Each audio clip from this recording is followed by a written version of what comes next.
Halo Sobat Penggerak dimanapun Anda berada, bagaimana kabarnya hari ini? Sehat-sehat saja kan?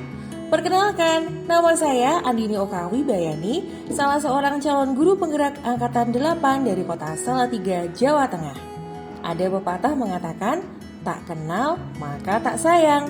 Lewat video kali ini, mari kita lebih kenali, pahami, dan resapi filosofis ajaran dari seorang Ki Hajar Dewantoro.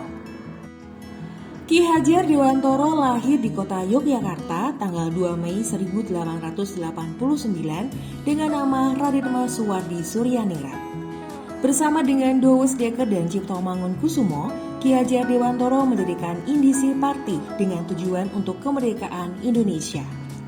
Bersama rekan-rekan seperjuangannya, dia pun mendirikan sebuah perguruan yang bercorak nasional yang diberi nama National Underwriters Institute Taman Siswa atau Perguruan Nasional Taman Siswa pada tanggal 3 Juli 1922 yang menekankan pendidikan rasa kebangsaan kepada peserta didik agar mereka mencintai bangsa dan tanah air dan berjuang untuk memperoleh kemerdekaan.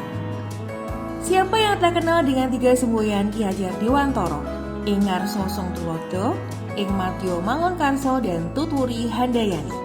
Tutwuri Handayani berarti figur seseorang yang dapat menjadi pemimpin yang baik, di samping menjadi suri tauladan atau panutan, sehingga menjadi manusia yang bermanfaat bagi sesama dan masyarakat pada umumnya.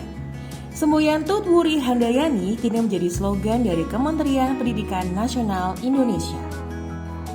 Selain ketiga semboyan tersebut, Ki Hajar Dewantoro juga dikenal dengan asas Trikon. Sistem pendidikan di ruang kelas akan terlaksana secara efektif apabila kita memperhatikan asas Trikon dari Ki Hajar Dewantoro. Asas Trikon ini menjadi prinsip perubahan yang dapat kita lakukan untuk mewujudkan transformasi pendidikan. Asas Trikon terdiri dari 1. Kontinuitas, 2. Konvergensi, dan 3. Konsentris. Untuk lebih jelasnya, mari kita simak metafora berikut ini. Filosofi Ki Hajar Dewantoro mengenai asas Trikon dapat dilambangkan sebagai sistem tata surya, di mana murid digambarkan sebagai planet yang mengorbit pada matahari, yaitu simbol nilai kemanusiaan dalam garisnya masing-masing. Setiap planet berevolusi dengan kecepatan yang berbeda-beda, namun tidak pernah berhenti bergerak. Kesimpulannya, seperti halnya planet-planet yang mengorbit pada matahari, masing-masing anak memiliki bakat, potensi, gaya belajar, dan keunikan sendiri. Untuk itu, kita sebagai guru harus mengerti dan memahami keunikan masing-masing anak, agar tercapai kompetensi yang sesuai dengan kebutuhan per anak. Lalu, bagaimana langkah kita sebagai guru untuk mewujudkan filosofis Ki Hajar Dewantoro di kelas? 1. Kenali potensi.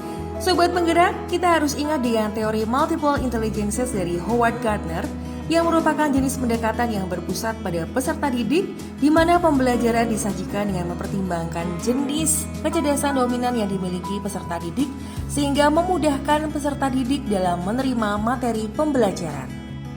2. Kenali gaya belajar. Ada 3 gaya belajar. Yang pertama yaitu gaya belajar visual, yaitu gaya belajar yang lebih banyak memanfaatkan penglihatan. 2. Gaya belajar auditori yang mengandalkan pendengaran untuk dapat memahami dan mengingat informasi yang diberikan oleh guru. Dan 3. Gaya belajar kinestetik merupakan gaya belajar yang lebih mudah menyerap informasi dengan bergerak, berbuat, dan menyentuh sesuatu yang memberikan informasi tertentu agar siswa dapat mengingatnya. Dan yang ketiga, sesuaikan metode mengajar, instrumen, dan cara penilaian. Setelah melakukan pemetaan siswa lewat jenis kecerdasan dan gaya belajar mereka, guru bisa mulai menentukan metode mengajar dan instrumen cara penilaian yang sesuai dengan kebutuhan para peserta didik. Dengan demikian, tujuan pembelajaran sesuai kompetensi yang dimiliki peserta didik dapat tercapai. Filosofis Merdeka Belajar Ki Hajar Dewantoro pun tercapai.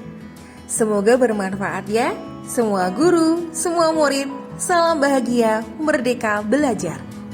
Jangan lupa subscribe, like, dan komen ya. Salam guru penggerak, bergerak, tergerak, dan menggerakkan.